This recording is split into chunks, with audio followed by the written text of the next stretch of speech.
कमरिया हिलाई सारा लइका के पागल बनाई।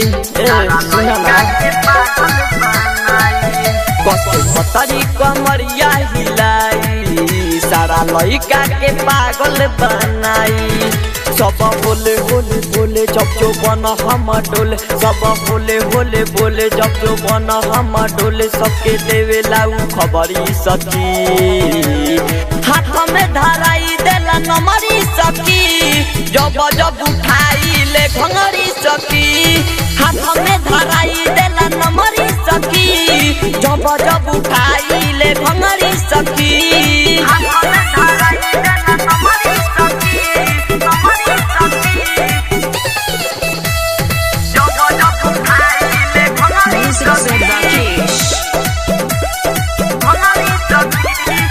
पढ़ल रहे हम जोबन हेता हेता कहत रहे चल ना हमारा के खेता।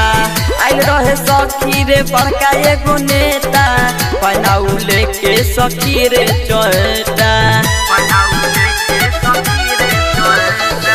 पढ़ल रहे हम जोबन हेता हेता कहत रहे चल ना हमारा के खेता। आइल रहे सखी रे बड़का एगो नेता पनाऊ लेके सखी रे चोटा।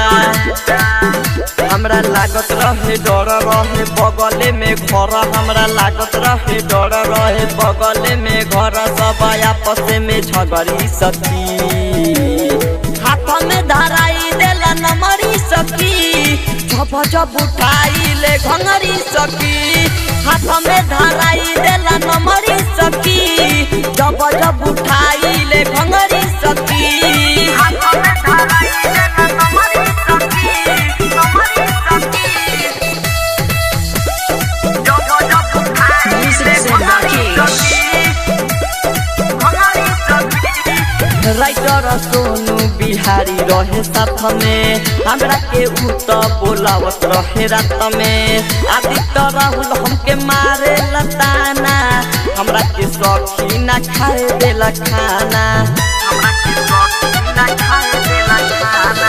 राइटर सोनू बिहारी रहे साथ में हमरा के उत बोलावत रहे रात में। आदित्य राहुल हमके मारे लताना हमरा के सखी ना खाए देला खाना। खाली हमके बोलावे नाही दोसर के नचावे, खाली हमके बोलावे नाही दोसर के नचावे। आज रात भर रगड़ी सखी हाथ में धराई देला नमरी सखी।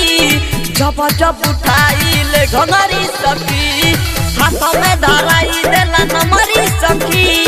जब जब उठाई ले घंगरी